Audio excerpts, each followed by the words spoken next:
she decides to go to Beamer's club, which he told her about when that very first time that he met her, and told her, I'll give you time to think about it, but come to this club, meet me.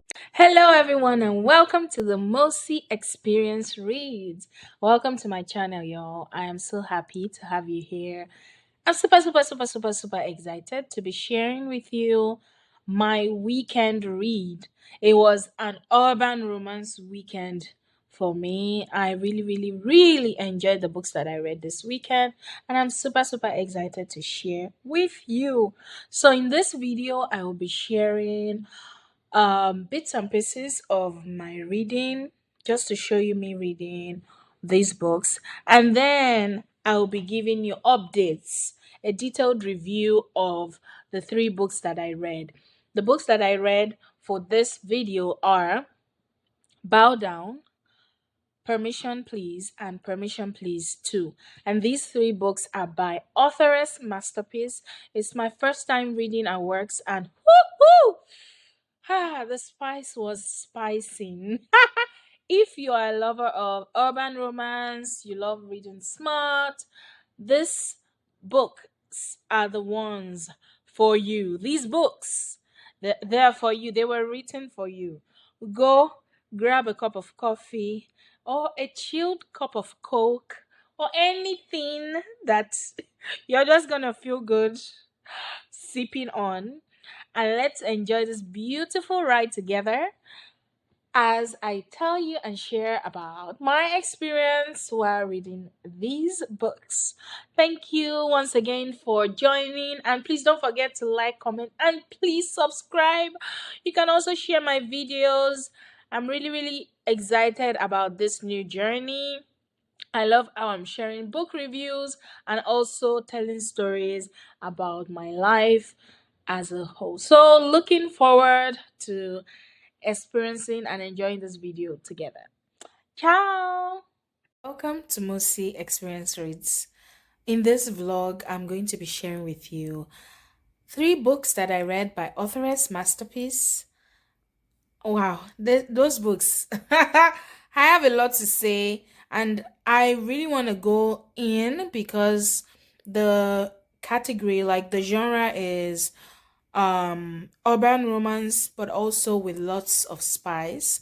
But I think we judge a lot of these books with spice by because we feel okay, most of the focus is on the erotic nature and the descriptive scenes that are quite explicit. But then you find out that a lot of these explicit scenes are actually driving the plot really hard. So I will be sharing my thoughts on these three books. I'm calling this vlog Smut Weekend because I'm uploading this on a weekend, but I actually read these books. I read the first two on Wednesday, and I read the last one from Wednesday to Thursday and early Friday morning. That was part of my 500 pages a day challenge, which I will also be uploading very soon because I'm still in the process of recording that. But quickly, I really want to share what I thought about these books, and let's get into it. So let's start with the first book, and the first book is Bow Down. In this book, we have two main characters, Dinero and Bossy, right? But okay, so Dinero is the nickname, Bossy is also the nickname, but their real names are Simer and Michaela. Now let's start with Dinero. It's like I just want to get into it, but anyways, so let's start with Dinero. We have this man who has a really strained relationship with his father, and that's because he didn't grow up with his father, and he witnessed his father literally his father basically sort of disowned him, and also his father actually which is anyways, he didn't have a relationship with his father. Eventually his father died, and we also have Michaela, who had a traumatic experience witnessing her mother's death on her mother's wedding day. And this was when she was a really young girl. Her mother was getting married to her stepfather, whose name is called Donovan. And the sad thing is that he was the one who killed her because he was suffering from bipolar disorder and schizophrenia. And so that led to him killing her mother and, even her aunt. So basically, she has this really traumatic experience with marriage. And although she has a good relationship with her father, she's unable to tear herself away from that really sad experience. In fact, it begins to affect her where she has nightmares, and she's also working through this in therapy. Financially, she's very okay. She has a job. She has, a rehab clinics that her mother left her. But in other aspects, she's not feeling good.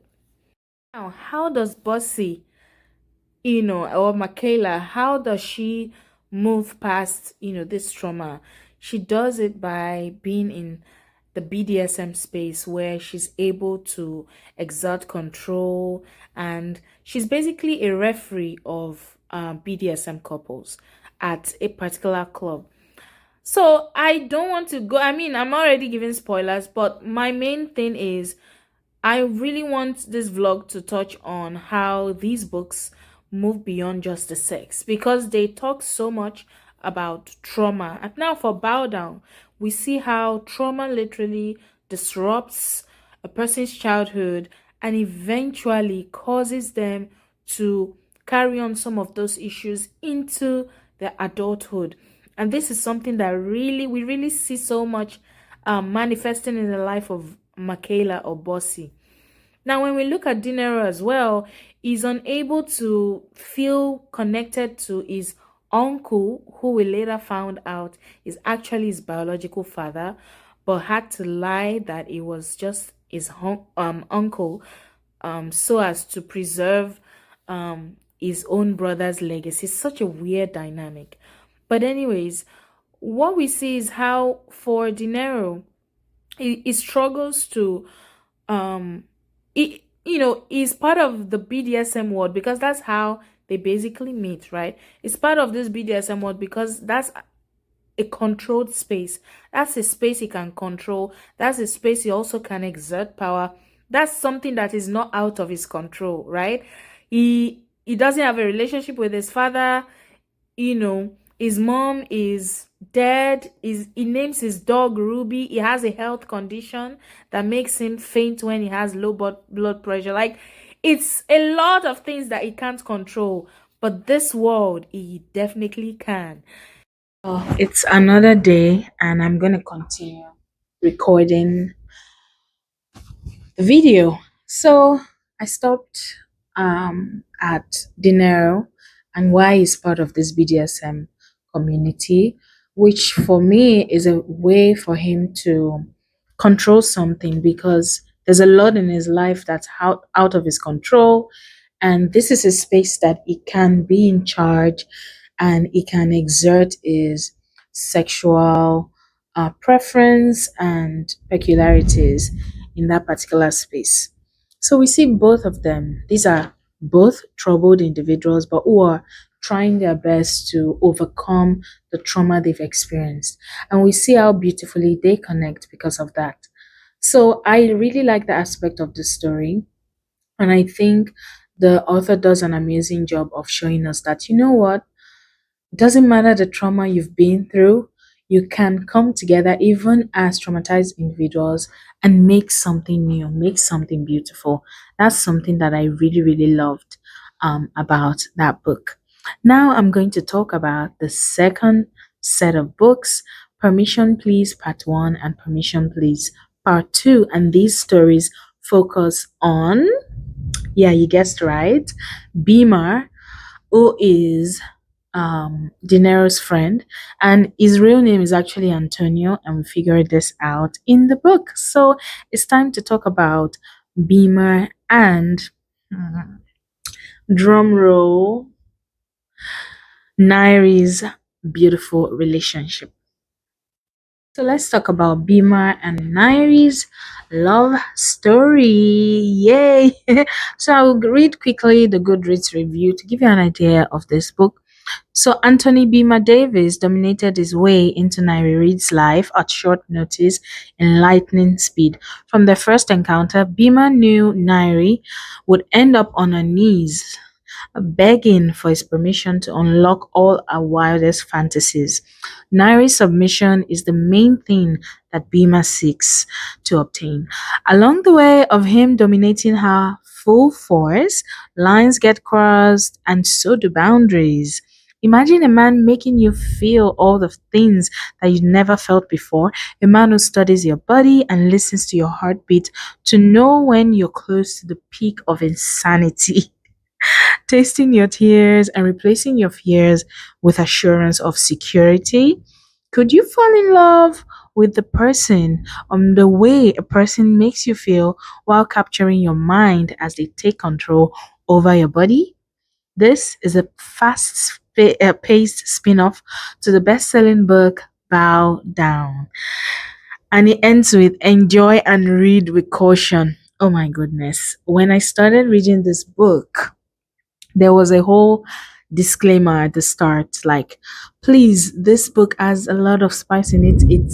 They're nasty, they're this and that. So before you get into it and you start complaining, please note that that's what the book is about. So there was that disclaimer at the start of the book, and I sort of could understand because after reading Bow Down, I got that. But my goodness, this one was definitely intense. Right from the start of the book, we're introduced to Antonio Beamer. I would just call him Beamer if for the sake of this video. We're introduced to Beamer and we're introduced to his lifestyle. But also we're also introduced to Nairi, who is the daughter of Nairi and Beamer Davis. So basically they meet Nairi's father is a politician who is looking for funds for his political ambition, his presidential campaign ambition. So he decides to borrow some funds from the Fogarty enterprise, and we know that Beamer, De Niro, and Tip work at this enterprise. So we get introduced to them in the first book, Bow Down, and the company is owned by Tip and De Niro's father, right?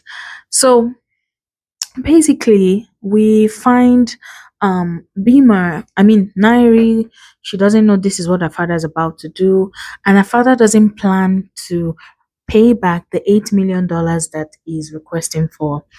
And as opposed to his intention, the guys actually come to his house for the business meeting where they're going to talk about the funds and all that.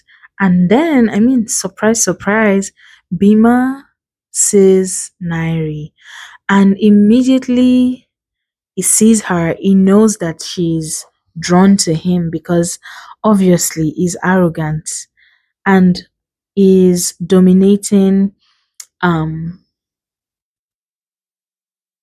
antenna. They are turned on immediately, and he just is so arrogant and so confident. He moves to her right in the presence of her father, starts whispering in her ear, saying different things and all that. Basically, he lets her know that I'm going to dominate you and everything, and she's just like, what the hell is happening? So she returns to her room, and he literally goes and finds her, and yeah. But anyways, later on the father sees that, oh, there's this sort of chemistry between them, and so he tells his daughter that, okay, you have to marry Bima, and because this is going to be a great opportunity. And the thing is, her father has the thing is, there's an exploitative relationship between Nairi and her father. She has always felt like a puppet under his control. Also, her father is separated from a mother, divorced, and he tried as much as possible to control her having a relationship with her mother. So Nairi has always felt like this really helpless woman, and she's 25 years old. She's felt like this helpless woman under a father's control, like she doesn't have her own life, and she is always being put to the next person that can help her father further his political ambitions. So it was just so messy for her. And when her father lets her know that he's going to use her to his gain, she decides to do something crazy. She decides to go to Beamer's club, which he told her about when that very first time that he met her, and told her, I'll give you time to think about it, but come to this club, meet me there. Oh my God. And she took her time, and then eventually when our goal was to say, please, I'm not doing this with you. Anyways, I'm trying not to give spoilers, but I'm sure I've done that already. But to look at this book critically, we see that for Bima, he also has a lot of issues when it comes to abandonment, and also with his relationship with his mother. He never had any relationship with his father. And then in the present, his mother, who is in prison for being a pimp and doing all other illicit stuff, tells him that, oh, hey, by the way, your father wants to meet you. He has a company that is involved in drug business and he wants you to take over. And like Bima is like, hold up, what? So, yeah. So basically, this is the kind of dynamics happening. And we also see, just like Dinero, this is the BDSM world is a space that Bima can control. I want you to read this. Not only is it a space that Bima can control, it's also a space that allows him to explore his deepest fantasies, but also feel like he's taking care of others, if that makes sense. Because this is something that really pervades this narrative. It's so clear that is domin like is dominate dom- is dominant relationship with these women, because it's not just Nairi, it's also two women, Jessica and Naomi. And I'll get back to Jessica and Naomi in a moment. But his relationship with them is of this need to always be the one, giving, being in that position of power, feeling like he has that power to um exert control over them. And I think it's because he has lost that power in other aspects of his life. you know his mother is taken to prison, and he doesn't know his father, and he has to like struggle, like hustle through life. He's placed in the under the guidance of Dinero's father. And so it's just like he's always been on his own, always known to just have to be a man, basically. And he exhibits this through this BDSM thing, and also by always telling the subs that, whatever you want, I'm gonna do it. I'm this, I'm that. Like, that's how he presents himself.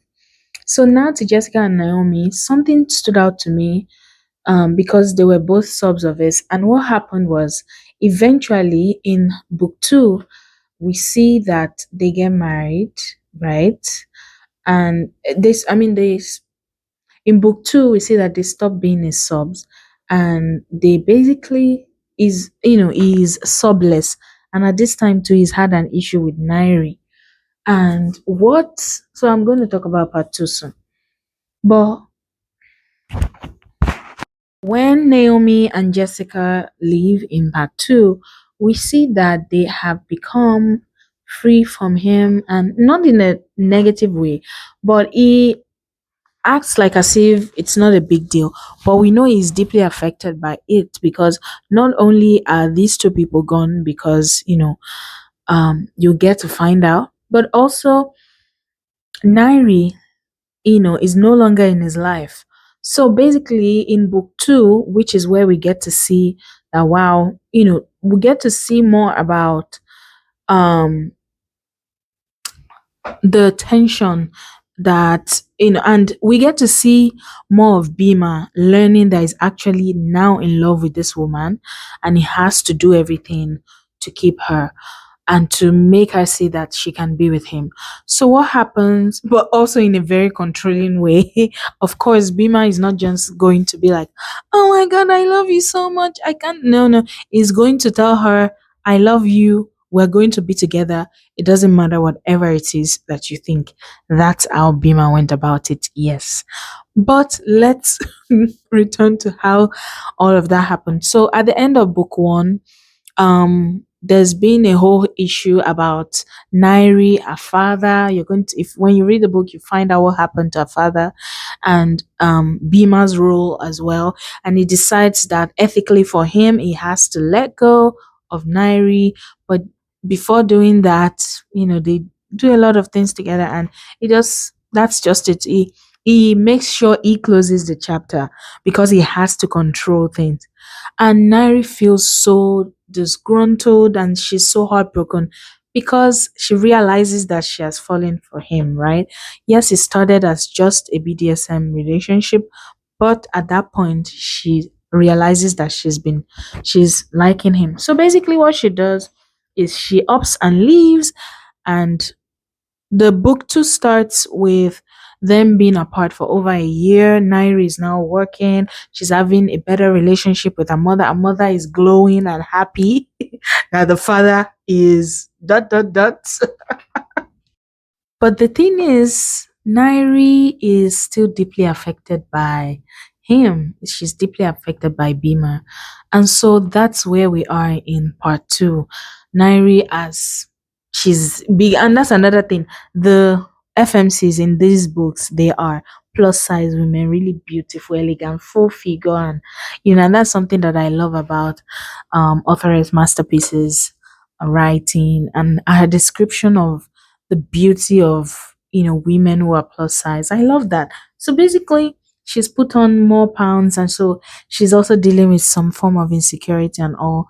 But eventually, her mom is like, "You know what, girl, you need to free yourself from this hold that this guy has on you because you've been away for over a year. You've not come to visit me because you're running away from someone.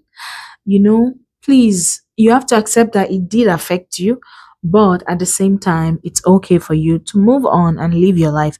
And so eventually she concedes and decides to visit her mom.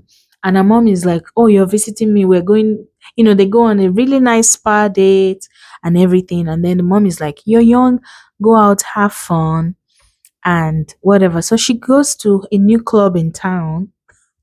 Unknown to her, it's owned by Bima. And of course, guess who sees her when she's, with another guy? She also meets a group of ladies because, she was really sheltered. So she's been unlearning a lot of things, trying to make friends and everything. So she meets a group of ladies who they are together at the club. And so Bima sees her in the camera of his office. And without even thinking twice, he literally just goes in search of her and just goes direct, gives an order to one of his guards that get that guy away from her, and just so that was one scene that I really, really loved in this book. Now to the life lesson from this book. Oh, it was such an amazing scene. And the book has scenes like that, especially that part too. It was a lot of tension. Oh, a lot of tension. If you're the kind of person who loves like these dramatic scenes, where lovers are either one is oblivious to the other and stuff like that, it was definitely giving that. And also, we see both of them building and trying to understand each other, building boundaries, learning, to love each other, and also for Bima especially, learning that he is capable of loving and a woman and also committing to her. And I really love the way he was able to set boundaries with his mother. That was beautiful to see. You will see all those dynamics, even though, yeah, there are some bits and pieces in this video, but you'll definitely enjoy that book. Now to the life lessons. What life lessons can we get from this book? From the three books, one major life lesson is that you should not allow past trauma stop you from enjoying the beauty of today. That's something that really ran through the whole series. It's this thing where we constantly, if we're not careful, we can allow the baggage of the past stop us from enjoying the present. And that's something that we see. We see this through Bima, who exhibits this lack of commitment because he's not had a committed relationship with his parents, even though his mother was present in his life. We see it as well in Michaela, who struggles to let go of the negative experience she attaches to her mother's, to weddings and also funerals, because her mother was, her mother was dot dot dot. So she's unable to attend weddings and funerals, and even her trauma in turn affects her father, who doesn't get married to his fiancée because he believes his daughter is not going to be there. And so we really need to heal from trauma. That's a big. I also found it quite fascinating that Michaela works at a rehab clinic, and she's so held back by so much trauma, and she's not like what, like, I know she was, she has a therapist or something, but like this consciousness to move past that trauma is just, it was just so hard for her. And yeah, I think it's best that I just end the video at this point, because I will just go into too many details, and I want you, when you read this book, to enjoy it, to have fun with it, to remember the disclaimers. Remember the disclaimers, so that before, when you start reading, you're not like, oh, what is this?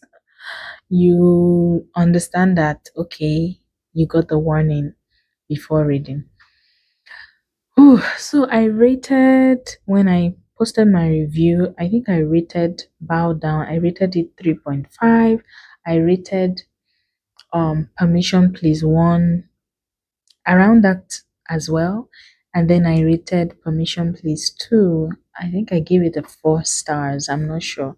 I enjoyed the series. This was my first time reading Authoress masterpiece. She's a really good writer.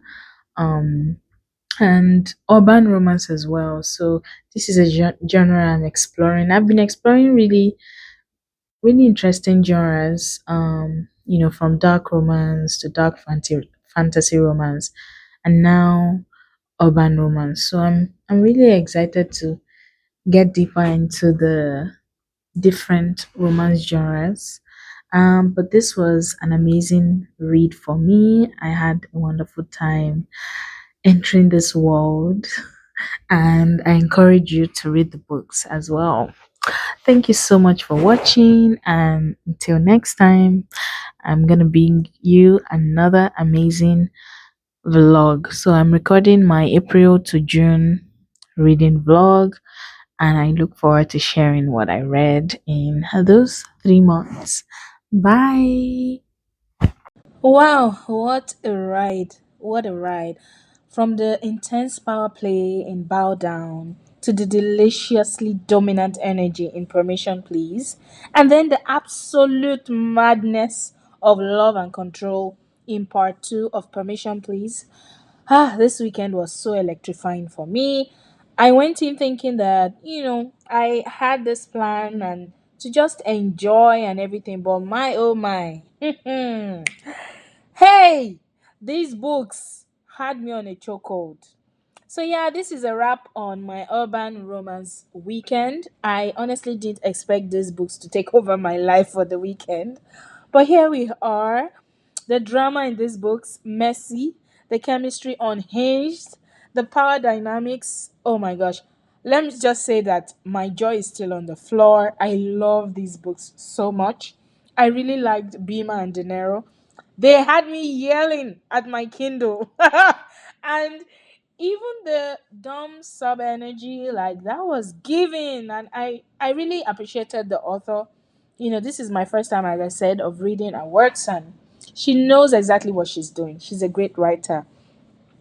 And another thing is, yes, there's a lot of spice in these books, but they gave so much plot, they gave emotion, and most of all, they gave depth to love, vulnerability, control, and also power.